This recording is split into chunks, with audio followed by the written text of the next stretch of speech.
Everyone. तो आज हम योगा का चैप्टर पढ़ेंगे। आई नो ये थोड़ा सा बोरिंग है, पर अब ठीक है, करना पड़ेगा कोर्स में। तो हमारे फर्स्ट चैप्टर का नाम है introduction to yoga yogic practice. अब इसका पहला टॉपिक है हमारा शतकर्मा, जिसमें हमको मीनिंग, पर्पस और सिग्निफिकेंस पढ़ना है। ओके, तो शतकर्मा हमसे दो वर्ड से मिलके बना हुआ है, शत एंड कर्मा। सबको समझ आ ही रहा होगा यार। तो शत मतलब सेक्स और कर्मा मतलब कुछ एक्शन करना। ये वो वाला कर्मा नहीं है।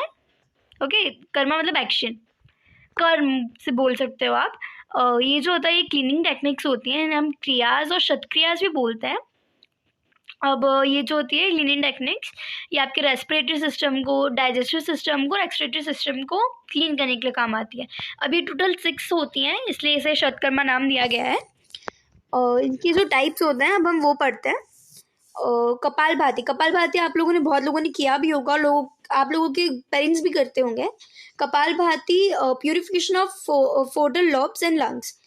अब इसके बाद आता है क्रातका, क्रातका ब्लिंकलेस ग्लेजिंग। अब मैं उसको आपको डिटेल में बाद में पढ़ाऊंगी, मैं आपको एक ऊपरी इन्फॉर्मेशन टाइप दे देती हूँ कि ये मेडिटेशन टाइप का ही होता है, पर ये आपकी आई साइट के लिए बहुत अच्छा होता है। मतलब मेडिटेशन नहीं होता, उसकी टाइप का होता है।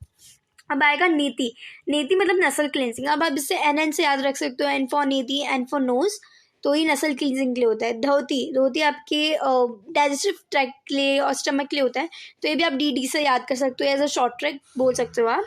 नवली, नवली मतलब एब्डोमिनल मसल्स। अच्छा, मैंने गलती से मसाज लिख दिया है, सो मैं उससे बाद में टिक कर दूंगी। अब इसके बाद है बस्ती, बस्ती मतलब क्लोन क्लिनजिंग। ये जो होती है हमारे शतकर्मास, या मैं किसी एक्सपीरियंस गुरु के या टीचर के या सुपरविजन के अंडर में करनी चाहिए, क्योंकि थोड़ी बहुत रिस्की होती है। बट आई नो हम में से कोई करने नहीं वाला है, पर हाँ प्रिकॉशंस में आप लिख सकते हो ये। अब उसके बाद आते हैं इनके पर्पस एंड सिग्निफिकेंस। अब इसमें 3 मेन सिग्निफिकेंस है, उनको आप त्रिदोष भी बोल सकते हो। म्यूकस, वाता, बेल मतलब पिता, और विंड मतलब कापा। पर अब ये जो म्यूकस वगैरह जो भी है ना, 3 जो अजीब अजीब के शब्द हैं, इनको आप हटा सकते हो, ये इंपॉर्टेंट नहीं है, आपको ये याद रखना है, वाता, पिता और कापा। ओके, वाता मतलब मूवमेंट, पिता मतलब टेम्परेचर, और कापा मतलब मेटाबॉलिज्म। ओके, अब ये जो है ये आपकी केमिकल फंक्शनिंग जो होती है आपकी बॉडी की और माइंड की, उसको इम्प्रूव करता है, आपकी बॉडी को प्योरीफाई करता है, आपकी बॉडी को हेल्दी रखता है।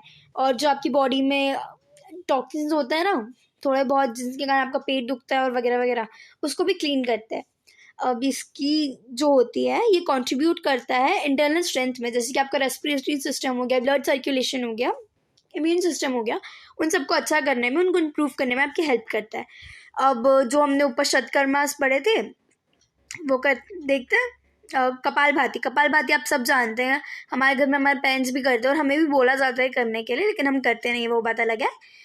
ओके, टॉपिक से जाना नहीं, टॉपिक पे पढ़ते हैं। कपालभाति, कपाल मीन्स स्कल एंड भाति मीन्स शाइनिंग। भाती को आप ऐसे बत्ती से भी याद रखते हो ना, जो हम दिए में बत्ती लगाते हैं उससे। अब ये जो होती है रैपिड ब्रीथिंग टेक्निक होती है, इसमें क्या होता है, हम जो एयर होती है ब्रीथ करते हैं, हम फोर्सफुली बहुत सारी ब्रीथ कर लेते हैं, एयर ले लेते हैं अपने अंदर, और फिर उसे फोर्सफुली बाहर भी निकाल देते हैं नोस्ट्रिल से। ये आपकी एब्डोमिनल मसल्स के लिए होती है, मसाज करने के लिए होती है, उनकी मसाज नहीं, इसलिए आपकी इम्प्रूव करने के लिए होती है। और ये इनहेलेशन और एक्सहेलेशन जो होती है वो नेचुरली होती है। अब इसको आप 20 टाइम क्विक क्विक रिपीट करना है, और ये रिदमिक प्रोसेस भी होती है। अब इस क्रिया को हम जो इम्प्योरिटी होती है आपके स्कल की, उसको क्लीन करने के लिए यूज़ करते हैं। अब इसके बेनिफिट्स जो होता है, ये ब्लड सर्कुलेशन को प्रमोट करता है, जो कि आपकी हेयर्स के बहुत अच्छा होता है। सो हम टॉपिक से जा रहे हैं, फिर से बैक टू द टॉपिक। अभी आपकी एसिडिटी और गैस की प्रॉब्लम को भी, अगर आपको एसिडिटी या गैस की प्रॉब्लम है, उसमें भी हेल्प करेगा। क्योर्स हेयर लॉस, जो आजकल की हमारी बहुत कॉमन बीमारी है टीनेजर्स में, बट उससे भी हेल्प होती है। तो अब आप, मुझे पता है आप सुबह उठ के आप लोग करने लग जाओगे। तो हेयर लॉस, अस्थमा, साइनस, इसमें भी आपको बहुत हेल्प करता है। अब इसके प्रिकॉशंस क्या है, हाँ अब इसमें भी प्रिकॉशंस है, क्या क्या देखना पड़ रहा है। प्रिकॉशंस, अस्थमा और स्लिप डिस्क के जो पेशेंट हैं वो उससे अवॉइड करें, और ये मेंस्ट्रुएशन की ड्यूरिंग आप नहीं परफॉर्म करें, गर्ल्स को ज़्यादा प्रॉब्लम होती है उससे। ओके, अब आता है हमारा त्राटका। त्राटका को आप गेजिंग बोल सकते हो, ब्लिंकलेस गेजिंग भी। अब इसकी जो प्रोसेस होती है मैं मुझे आपको बताती हूँ। एक लाइट सोर्स लेना है, जैसे कैंडल हो गया या कुछ भी लाइट सोर्स हो गया, उसको आपको कंटिन्यूसली देखना है, सेटिंग पोजीशन में रहने पर उसको आपको कंटिन्यूसली देखना है, जब तक आपकी आंखों में आंसू नहीं आ जाते। और ये सब करने से आपकी आंखें अच्छी होती है और आपको चश्मा भी उतर जाता है। अगर आपको चश्मा है तो आप ज़रूर ट्राई करें। ये ऐसा नहीं लग रहा मैं किसी चीज़ की प्रमोशन कर रही हूँ, चलो छोड़ो। अब इसके बेनिफिट्स देखते हैं। बेनिफिट्स क्या होगा इसके कि इम्प्रूव आईसाइट, जो कि अभी मैंने बोला, ये आपकी कंसंट्रेशन पावर को बढ़ाता है और आपकी माइंड को काम रखता है या फिर डिस्ट्रैक्शन नहीं होने देता है। ओके, अब इसके भी प्रिकॉशंस है भगवान। इसके प्रिकॉशंस क्या है कि पीपल जो एलिफेज जो भी है उससे जो भी अगर आप सफ़र कर रहे हो तो वो रात का नहीं करो, और किड्स अवॉइड करें क्योंकि कैंडल या कोई और सोर्स यूज़ कर रहे हैं, और ज़रूरी नहीं कि बच्चे सही तरीके से परफॉर्म करें तो इसलिए किड्स अवॉइड करें। तीसरा है हमारा नेति। नेति हमारी नस्ल क्लिनजिंग थी। अब इसको करने की भी दो तरीके, जल नीति और सूत्र नीति। जल नीति क्या होती है कि इसमें आपको एक नीति पॉट आता है, वो लेना पड़ता है और उसमें थोड़ा सा नमक और पानी और पैसेज जो होती है उसका जला नीति से क्लीन करना होता है। अब अगर मैं आपको उसकी टेक्निक बताऊंगी तो आपको बहुत अजीब लगेगा कि लोग ऐसा भी करते हैं। वो क्या करते हैं पता है कि एक साइड से जो जल होता है इसका बनाया हुआ गर्म पानी थोड़ा सा और नमक डाल के वो एक साइड से नाक में डालते हैं और दूसरी साइड की नाक से निकाल देते हैं। छी, पर करते हैं लोग। और ऐसी सूत्र नीति होती है, इसमें क्या करते हैं, एक थ्रेड जो लेते हैं वो नोज से लेते हैं और माउथ से निकालते हैं। ठीक है भाई, अब ये भी देखते हैं। अब इनकी जो टेक्निक होती है जल नीति की वो मैंने आपको बताया अभी कि एक पॉट लेते हैं, उसमें थोड़ा सा गर्म पानी और थोड़ा सा सॉल्ट ऐड करते हैं और एक नोस्ट्रिल से निकाल के दूसरी नोस्ट्रिल से निकालते हैं। अब इसमें एक चीज़ का आपको ध्यान रखना पड़ेगा कि आपका जो फेस है वो आपको थोड़ा सा टेढ़ा रखना पड़ेगा, ठीक है। और इस प्रोसेस को आप थोड़ा टाइम तक रिपीट करें, बट हाँ, जल नीति भी आप किसी सुपरविजन में करें और किसी एक्सपीरियंस टीचर के साथ करें। अब इसके बेनिफिट्स क्या होते हैं कि जो आपके एक्सरसाइज पे जो म्यूकस लगा होता है उसको हटाने में हेल्प करता है, नसल कैविटी को अच्छा करता है और आपको कफ कोल्ड इन सब से दूर रखता है। और जो हेडेक और माइग्रेन होती है अगर आप ये डेली बेसिस पे करेंगे तो उसमें भी आपको काफ़ी फ़र्क पड़ेगा। ओके, अब इसमें आता है हमारा धोती। धोती चलो, ये जो होती है क्लीनिंग प्रोसेस होती है हमारी डाइजेस्टिव सिस्टम की, और इसमें क्या होता है कि ये आपकी जो होती है स्टमक को भी और इंटेस्टाइन को, बाकी सब चीज़ों को भी बहुत अच्छा रखता है। इसके बेनिफिट्स क्या होते हैं, ये जो अनवांटेड जो आपके स्टमक में अनडाइजेस्टेड फूड रह जाता है ना उसको भी निकालने में हेल्प करता है। ये आपकी गैस की, एसिडिटी की और इंडाइजेशन की प्रॉब्लम में भी काफ़ी हेल्प करता है और इसको कफ को और उन सब चीज़ों के लिए भी काफ़ी अच्छा होता है। ये आपके डाइजेस्टिव सिस्टम को भी इम्प्रूव करता है। ये जो एक दो पॉइंट्स है ना डाइजेस्टिव सिस्टम, वो तो लगभग सब में ही आया, तो आप ऐसे की पॉइंट समझ के भी इसे याद रख सकते हो। अब आता है नवली। नवली जो होती है हमारी प्रैक्टिस वो एब्डोमिनल मसल्स के लिए होती है और उनको मसाज करने के लिए, उनको क्लीन करने के लिए, स्मॉल इंटेस्टाइन के लिए। मैं क्या बोल रही हूँ यार। अब इसमें आप देख सकते हैं कि सबसे पहले ये लिखा है कि आप इसे बिना मास्टर के नहीं करें। और नवली नवली जो होती है ये पंच नवली होती है, मध्य नवली होती है, वामा नवली होती है। बेसिकली इनके 3 टाइप्स होता है। ये आप याद रख भी सकते हैं और नहीं भी रखेंगे तो इतना इम्पोर्टेंट नहीं है। अब इसके बेनिफिट्स देखें। इसके बेनिफिट्स क्या है, ये टोन करता है आपके एब्डोमिनल एरिया को, including muscles, nerves, intestine, reproductive और यूरिनरी एंड एक्सटर्नरी सिस्टम को। और ये हेल्प करता है आपके टॉक्सिक मटेरियल को डाइजेस्टिव ट्रैक्ट से निकालने में। और ये जो ट्रेनिंग होती है ये specially stomach, liver, urinary bladder, gall bladder और लार्ज एंड स्मॉल इंटेस्टाइन के लिए होती है। अब फाइनली लास्ट बस्ती। बस्ती जो होती है हमारी, ये प्योरीफाइंग टेक्निक होती है लार्ज इंटेस्टाइन के लिए। इसे आप पानी के साथ और पानी के बिना भी कर सकते हो। बस्ती में क्या होता है कि इसके बेनिफिट्स क्या है कि ये लार्ज इंटेस्टाइन को क्लीन करता है, न्यूट्रिशन और जो वाटर जो अनडाइजेस्ट वेस्ट होता है उसे निकाल देता है और ये आपकी हेल्प करता है डाइजेशन में, और ये डील करता है इंडाइजेशन में। बात एक ही है। अब इंट्रोडक्शन टू योगास आसना, उनके प्रिंसिपल्स और हेल्थ बेनिफिट्स, चलो ये भी देखते हैं। योगा जो होता है वो सेट होता है आसना का, जो कि आप परफॉर्म करते हो मैट पे, जो आपकी लिविंग के लिए, मतलब आपकी डेली लाइफ के लिए भी बहुत अच्छा होता है, आपकी बॉडी को बहुत अच्छे से ट्रीट करता है, अच्छा रखता है। अब जो आसना होता है उसमें आपको सीधा स्टडी, मतलब सीधा रहना होता है, वो आपको काम करता है, आपको शांत रहना होता है, कंफर्टेबल पोजीशन में बैठना होता है और आप इससे कंफर्टेबल भी होते हो फिजिकली और मेंटली। ओके, अब इसमें आप देख सकते हैं अकॉर्डिंग टू योगा ऑफ सूत्र पतंजलि। पतंजलि को कौन नहीं जानता, पतंजलि इतना फेमस हो रखा है। सीताराम सुखम, इनके से जो योगा का मतलब है वो एक पोजीशन है जो कि कंफर्टेबल और स्टडी, जो कि हमने अभी ऊपर देखा। अब इसमें देख सकते हैं इसकी 3 कंडीशंस होती हैं जो कि ह्यूमन बॉडी को हेल्दी रखती हैं। Effective removal of waste product, हमारे वेस्ट प्रोडक्ट जो होते हैं हमारे स्टमक से वो प्रॉपर्ली रिमूव हो रहे हैं नहीं हो रहे हैं। Proper functioning of all the nerve systems, nerve connections, कि हमारे जो ब्रेन के साथ जो हमारी स्पाइनल्स हैं, कॉर्ड्स हैं, उन सब का फंक्शन प्रॉपर है या नहीं उसमें भी हेल्प करता है ये। और constant supply of the acquired nourishment of the endocrine glands and tissues, ये आपकी जो भी जिन बॉडी पार्ट्स को भी नरिशमेंट चाहिए होता है ना, उन्हें नरिशमेंट भी प्रोवाइड करने में हेल्प करता है। अब इसमें भी यही एक ध्यान रखने वाली बात है कि आप जब भी योगा आसना की प्रैक्टिस करो, आपको कुछ इंजरीज हो सकती हैं, तो आप थोड़ा ध्यान से रखो। इनके जो इंपॉर्टेंस पॉइंट होते हैं परफॉर्म करने के, उन्हें अपने माइंड में रखो। हम वैसे करने तो नहीं वाले, लेकिन कभी आप करें तो इस चीज़ों को ध्यान में रखना। ओके, अब इसमें हम देखते हैं it should be done under the guidance. Okay, आपको गाइडेंस में करना है। दूसरा ये कि आप स्लोली स्टेप बाय स्टेप इसे परफॉर्म करें। अगर जल्दी करेंगे और झटका वटका लग गया, कमर टूट जाएगी या कमर में लचक आ जाएगी तो ज़्यादा दिक्कत हो जाएगी। अब इसे क्लीन प्लेस पे, कुछ अच्छे जगह पे करें, साफ़ सुथरी जगह पे करें। ऑलवेज ब्रीथ थ्रू नोज, हमेशा नाक से सांस लें, मुंह से नहीं लें। मतलब आप सोच रहे हो मैं कैसी बात बोल रही हूँ नाक से सांस लें, लेकिन आप नोटिस करो तो कभी आप भागते हो या कुछ एक्सरसाइज करते हो तो आप कितनी बार मुंह से भी सांस लेते हो, तो आप वैसा नहीं करें, नाक से सांस ले, साइज बोल रही हूँ मैं। ओके, इसमें जो फाइनल पोस्चर होता है उसको आप थोड़ा टाइम एक कैपेसिटी तक होल्ड करें, अपनी कैपेसिटी से ज़्यादा होल्ड नहीं करें वरना आपको उससे भी प्रॉब्लम हो सकती है। अब इसको जो प्रैक्टिस है वो आपकी कैपेसिटी से ज़्यादा नहीं करें, वही मैंने अभी बोला। ये जो शतकर्मा है ये कंप्लीट करने के बाद आसन should be perform by प्राणायाम्स। Okay, okay, अब पहला इसमें आपको कुछ चीज़ों का ध्यान रखना है, टाइमिंग का, प्लेस का, ड्यूरेशन ऑफ आसना का। अब टाइमिंग क्या है हमारी, हमें जब सुबह जल्दी उठ के अर्ली मॉर्निंग ये करना चाहिए हमारे लंच के 4 घंटे पहले। नहीं नहीं नहीं नहीं, morning after taking lunch for 4 hours. हाँ, और इसमें आसना और मुद्रा जो है वो हमें लंच के 4 घंटे तक नहीं करना चाहिए। मतलब सुबह जल्दी उठ के करना चाहिए और लंच लेने के 4 घंटे बाद कुछ अगर आपको कुछ करना था आप कर सकते, 4 घंटे के बीच में कुछ मत करना।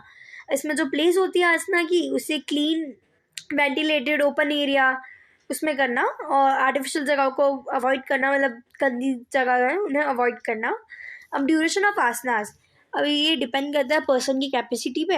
अगर आप बहुत हेल्दी पर्सन हो तो आप 45 मिनट्स कर पाओगे, अगर थोड़े हेल्दी हो तो 50 to 20 मिनट्स, और प्राणायाम करना 30 minute.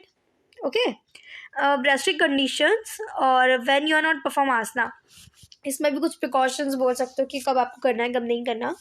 After going through major surgery, अगर आपकी बहुत बड़ी सर्जरी हुई तो आप नहीं करें, इसे अवॉइड करें, और 6 मंथ तक अवॉइड करें। ओके, और for women, specially for women सही है कि जब तक आप 3 मंथ ऑफ प्रेगनेंसी में हैं तो आप इसे अवॉइड करें, और ड्यूरिंग द मेंस्ट्रुएशन साइकिल भी आप इसे अवॉइड करें। ओके, अब टाइप्स ऑफ आसना, स्टैंडिंग आसना, अरे भाई सबको पता है स्टैंडिंग आसना होता है, सीटिंग आसना होता है, पर देखते हैं चलो। It is use to beginners to increase flexibility, stamina, physical ability. ये स्पेशली बिगनर्स के लिए होता है, उनकी फ्लेक्सिबिलिटी, स्टेमिना और बाकी सब चीज़ों को इन्हांस करने के लिए। और इसकी जो मोस्ट बेसिक ट्रेनिंग होती है वो अर्ली स्टेज की योगा प्रैक्टिस से शुरू होती है। बेसिक मैं आपको कुछ एग्जांपल बताती हूँ कि कुछ बेसिक स्टैंडिंग पोजेस क्या हैं। सिर्फ ताड़ासन हो गया, त्रिकोणासन हो गया, हनुमान आसन हो गया। ओके, स्टैंडिंग आसन, स्टैंडिंग में क्या होता है कि आपकी फिजिकली और मेंटली जो होता है प्रिपेयर करता है, आपकी फिजिकली और मेंटली आपको प्रिपेयर करता है प्राणायाम के लिए। और बेसिक स्टैंडिंग पोज जो होते हैं वो गौमुख आसन होता है, योगा मुद्रा आसन होता है, और पद्मासन होता है। ओके, अरे 2 टाइप और है। ओके, सुपाइन लाइन आसन, सुपाइन लाइन आसन जो होता है ये योगा के दौरान ही किया जाता है। बेसिकली आपकी फिजिकल और मेंटल एबिलिटी को डेवलप करने के लिए होता है, जैसे अर्धलासन होता है, चक्रासन होता है। अब जो 4th पॉइंट है वो हमारा प्राणायाम आसन है, इसे बोलते हैं। ये आसन जो है ये फिजिकल और मेंटल शार्पनेस और अलर्टनेस के लिए होता है, जैसे कि एक भुजंगासन हो गया, धनुरासन हो गया, नौकासन हो गया। ये थोड़ा सा बोरिंग होते जा रहा है आई नो, पर थोड़ा सा और बचा, आप पढ़ लो। इंट्रोडक्शन ऑफ प्राणायाम एंड ध्यान एंड देयर हेल्थ बेनिफिट्स। प्राणायाम क्या होता है कि इसकी जो इम्पोर्टेंस होती है, पहले वो योगिक प्रैक्टिस में बहुत ज़रूरी कंपोनेंट होता है, ये बहुत इंपॉर्टेंट पार्ट रो करता है। और जो प्राणायाम है उसकी जो साइंस है पीछे की, वो वाइटल एनर्जी होती है जो ब्रीथिंग के थ्रू होती है। वो ऐसी कुछ साइंस है इसके पीछे की, जो वाइटल एनर्जी होती है वो आपकी ब्रीथिंग के थ्रू आती है, वो प्राणायाम में बहुत हेल्प करती है। प्राणायाम उस एनर्जी को लाने में बहुत हेल्प करता है। एक बार हम इसकी डेफिनेशन पढ़ लेते हैं। Pranayama is a science which help to regulate vital energy through regulation of breathing. Pranayama is a part of yoga which is perform after the asana and this are breathing exercise to calm our mind. अब आपको समझ आ गया। अब प्राणायाम की जो practice होती है वो स्लो इनहेलेशन और इसकी 3 स्टेप्स बोल सकते हैं आप। पहले धीरे धीरे डीप इनहेल करना है, गहरी गहरी सांसें लेना है, फिर उसे थोड़ी देर रोक के रखना है और फिर उसके बाद एक्सहेल करना है। अब इनके भी कुछ नाम है, ये आप नहीं याद करेंगे तो भी चलेगा। अब सम प्राणायाम के टाइप्स बोल सकते हैं, जैसे अनुलोम विलोम है, सूर्य भेदना है, उज्जाई है, भरामी है, सितकारी है और सिताली है। अब इसमें आप केवल अनुलोम विलोम याद कर लेंगे तो वो भी आगे से आपके लिए हेल्पफुल होगा। इसमें कुछ इंस्ट्रक्शंस है जो आपको फॉलो करना है, मतलब एक तरीके से प्रिकॉशंस ही हो गए भाई, सब में प्रिकॉशन डाल दो तुम योगा में भी। अब इसकी जो पहली प्रिकॉशन है वो है एक्सटर्नल एनवायरनमेंट। आप जब भी प्राणायाम करो तो आपके जो एनवायरनमेंट है वो आपका क्लीन होना चाहिए और नॉइजी नहीं होना चाहिए, इंसेक्ट नहीं होना चाहिए, शांति भरा होना चाहिए। Okay, right reason. Pranayama should be done in the spring and autumn season. Specially आप स्प्रिंग एंड ऑटम सीजन में करो, आपके ज़्यादा बेनिफिट होता है क्योंकि आपको प्लेस अच्छी मिल जाती है, वातावरण अच्छा मिल जाता है। Okay, set. प्राणायाम जो होता है वो एक सॉफ्ट थिक कंफर्टेबल शीट पे करना, जो कि हमारी बेसिकली योगा मैट होती है। अब उसका है दूसरा है आसना। आसना जो होता है पद्मासना, ब्रज सुखासन, ये जो है मोस्ट सुटेबल पोस्चर्स बोल सकते हैं ना प्राणायाम के। अब दूसरा था मेडिटेशन, जिसे हम ध्यान भी बोलते हैं। अब इसके बेहद बेनिफिट्स और मेडिटेशन होता क्या है अब हम ये देख लेते हैं। Meditation is a pure consequence and thoughtful awareness. इसकी जो मेडिटेशन आप सबको पता है, सब करते भी होंगे। मेडिटेशन आपके माइंड को रिलैक्स करने में बहुत हेल्प करता है। अब इसकी जो जो आपका स्ट्रेस है उसको ठीक करने में अच्छा हेल्प करता है, आपकी लाइफ की क्वालिटी इंप्रूव करता है। आप बोल रहे होगे मैं क्या बोल रही हूँ क्वालिटी इंप्रूव करता है, पर अब भाई जो लिखा है एनसीईआरटी में मैं वही बोल रही हूँ। अब इसका जो एक पॉइंट और है लास्ट, ये ऑल्सो हेल्प करता है आपकी कॉन्सेंट्रेशन पावर के लिए, जो कि हमने एक ऊपर पॉइंट भी पढ़ा था। अब टाइप्स ऑफ मेडिटेशन, इसमें बेसिकली 5 टाइप होता है। ये ऑनेस्ट वो तो मुझे मेरा फेवरेट पार्ट है मेडिटेशन इस योगा के पूरे चैप्टर में से, इसके क्योंकि ये बहुत ईजी है याद रखने के लिए। अब इसका माइंडफुलनेस मेडिटेशन, इसमें क्या होता है पहले मैं डेफिनेशन पढ़ के बता देती हूँ। It is all about being aware of sound activities happening around you. It is flow like type of meditation because your mind flows from one thought to another. इसमें क्या होता है कि जो आपका माइंड है वो आपके पास जो भी सराउंडिंग में एक्टिविटीज चल रही है उन सब पे अवेयर रहते हो आप, क्योंकि जो आपका दिमाग है वो ऑफकोर्स एक थॉट पे तो टिकता नहीं, इधर से उधर फुदकता रहता है मंडिक की तरह। अब आ गया हमारे स्पिरिचुअल मेडिटेशन। स्पिरिचुअल मतलब भगवान जी से रिलेटेड। अब इसमें क्या होता है कि जो हमारा मेडिटेशन है वो बिटवीन कम्युनिकेशन होता है गॉड और आपके। ये आपको बहुत काम फील कराता है और जो भी आपकी प्रॉब्लम्स हैं उनमें काफ़ी हेल्प करता है, क्योंकि आप डायरेक्ट गॉड से कम्युनिकेशन कर रहे हो और भगवान की शक्ति को तो हम सब जानते हैं। अब आप एक बार मैं आपको डेफिनेशन पढ़ के बता देती हूँ। This type of meditation is based on communicating with God. You must calm and then begin to focus on questions और प्रॉब्लम्स यू माइट हैव। तीसरा है हमारा फोकस्ड मेडिटेशन। अब इसमें क्या होता है कि आपको एक साउंड पे या ऑब्जेक्ट पे फोकस करना होता है और जो मंत्र पॉइंट होते हैं या थॉट्स होते हैं उन पे फोकस करना होता है। ये this is a key of just focus on the things, stay committed to one thought. Basically इसमें आपको किसी एक थॉट पे कमिट रहना है, एक ही थॉट सोचना है, उसी थॉट पे फोकस करना है। और इसके मैं आपको डेफिनेशन पढ़ के बता देती हूँ। It's refer to the focus on one sound object, mantra, point और thought. This is the key to just focus on one of this things and stay committed to one thought और ऑब्जेक्ट। फोर्थ हमारा movement meditation, it's refer to the focus on सब repetitive movements of body like moving the left hand in slow और circular motion.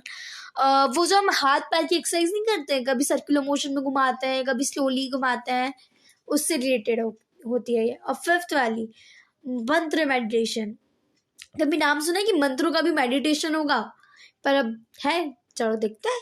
मंत्र meditation जो होता है वो योगा में जो हम करते हैं ना, ओम ओम, वो मंत्र मेडिटेशन होता है कि जो आप पर्टिकुलर जो साउंड होता है ओम का, वो हमारे माइंड को बहुत रिलैक्स फील कराता है। अब इसकी डेफिनेशन देखते हैं अपन। मंत्र is a yog, mantras is a yoga, then mantra Om is regularly use and this make easy for the mind to concentrate on the particular sound. ठीक है, अब इसके बेनिफिट्स क्या होते हैं? मेडिटेशन के बेनिफिट्स तो हर कोई जानता है, बहुत सारे जानता है, पर कुछ पॉइंट्स हम वो देख लेते हैं कि आपकी जो साइकोलॉजी डिसऑर्डर है, जैसे एंजाइटी हो गया, डिप्रेशन हो गया, उसमें काफ़ी हेल्प करता है। आपकी ग्रोथ को, आपके भगवान के ऊपर बिलीफ को लेकर डिवोशन में भी काफ़ी हेल्प करता है, क्योंकि जैसे आपने देखा ऊपर मंत्र योगा है, स्पिरिचुअल योगा है, तो भगवान से तो वैसे ही हमारा कम्युनिकेशन बहुत अच्छा है, क्यों। अब हमारा जो थर्ड पॉइंट है, relief from the various pains such as headache, joint pain. अगर आपको बहुत ज़्यादा हेडेक रहता है और बहुत ज़्यादा बॉडी में पेन रहता है, तो आप योगा परफॉर्म करें, मेडिटेशन परफॉर्म करें, आपको काफ़ी रिलैक्स मिलेगा यार। अब जो हमारा लास्ट पॉइंट है वो है increase in patience, affection and sympathy for others. Okay, अभी हमारा लास्ट है, ये आपका चैप्टर फाइनली खत्म होने वाला है, करियर ऑप्शंस। अब ये तो आप सबको पता होगा, फिर भी अपन देख लेते हैं। योगा टीचर बन सकते हो आप, योगा इंस्ट्रक्टर बन सकते हो, थेरेपिस्ट बन सकते हो, और रिसोर्सेज ऑफिस होता है योगा के, आप वहाँ पे भी जॉब ले सकते हो। तो गाइस आप जिस तरह से देख सकते हैं, हमारा पूरा योगा फर्स्ट चैप्टर खत्म हो चुका है आधे घंटे के भी अंदर, एक्चुअली आधे घंटे भी नहीं हुआ है। तो आपको इसकी जो लिंक है वो डिस्क्रिप्शन में मिल जाएगी। अगर आपको वीडियो पसंद आए तो कमेंट, लाइक, शेयर, सब्सक्राइब करना।